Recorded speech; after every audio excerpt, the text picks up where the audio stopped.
अवधूत चिंतन श्री गुरुदेव दत्त. नमस्कार मित्रांनो, श्री स्वामी समर्थ. स्वामी सांगतात काय करावे आणि काय करू नये. आज आपण या व्हिडिओमध्ये जाणून घेऊया. चला तर मग आजच्या व्हिडिओला सुरुवात करूया. सायंकाळी या 3 वस्तू कोणालाही देऊ नये: मीठ, पैसे आणि झाडू. सोमवारी एकादशीच्या दिवशी नारळ फोडू नये, कारण ब्रह्मांडाचे तसेच ब्रह्मा, विष्णू आणि महेश यांचे प्रतीक आहे. त्या दिवशी नारळ फोडल्यास देवांना मार लागतो आणि आपल्याला दोष लागतो अशी मान्यता आहे.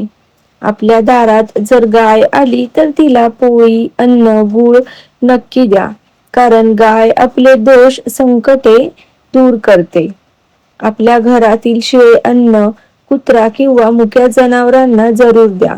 पंचमहायज्ञ केल्याचे पुण्य पदरी आपल्या पडतं. उन्हाळ्यामध्ये जर आपल्याकडे कोणी पाणी मागितलं तर त्यांना पाणी नक्की द्या, कारण त्याचे पुण्य आपल्याला नक्कीच मिळतं. रस्त्यावरून एखादे वृद्ध, अपंग, आजारी व्यक्ती मदत मागत असेल तर त्यांना जरूर मदत करावी. यासारखे पुण्य करण्याची संधी आपल्याला मिळत नाही, त्यामुळे या संधीचा फायदा नक्की घ्या. महिलांनी झाडू व्यवस्थित आडवा ठेवावा, उभा झाडू ठेवू नये. झाडू हा लक्ष्मीचे प्रतीक मानले जाते, त्यामुळे झाडू हा कोणाला दिसणार नाही अशा ठिकाणी ठेवला पाहिजे. मीठ सांडल्यावर त्याच्यावर पाय पडू देऊ नये, ते लगेच स्वच्छ करावे. मीठ समुद्रातून येते, त्यामुळे लक्ष्मी समुद्रकन्या आहे. लक्ष्मी मिठाचे फार जवळचे संबंध आहे. भर सायंकाळी घरातून 3 वस्तू कुणालाही देऊ नये: मीठ, पैसे, झाडू. या वस्तू लक्ष्मी स्वरूप आहेत. आपण सायंकाळी लक्ष्मी येण्याची वाट पाहतो आणि तिला आपण घरातून बाहेर जाऊ देऊ नये. तसेच दूध, दही आणि ताक या वस्तू गायीपासून प्राप्त होतात, म्हणून ही लक्ष्मी स्वरूप आहे. या वस्तू सायंकाळी कुणालाही देऊ नये. आपल्या देवघरामध्ये विना कलश स्थापना करू नये. देवाऱ्याजवळ डाव्या हाताला कलशाची स्थापना जरूर करावी.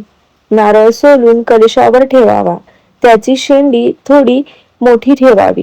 उजव्या बाजूला दीप लावावा. वडीलधाऱ्यांचा मान ठेवावा. कर्मांची जाणीव ठेवावी.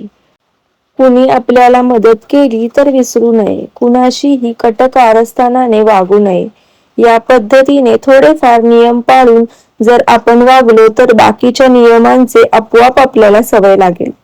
ही माहिती तुम्हाला कशी वाटली मला कमेंट करून नक्की कळवा आणि अशाच आध्यात्मिक माहितीसाठी माझ्या चॅनलला सबस्क्राईब करा. श्री स्वामी समर्थ.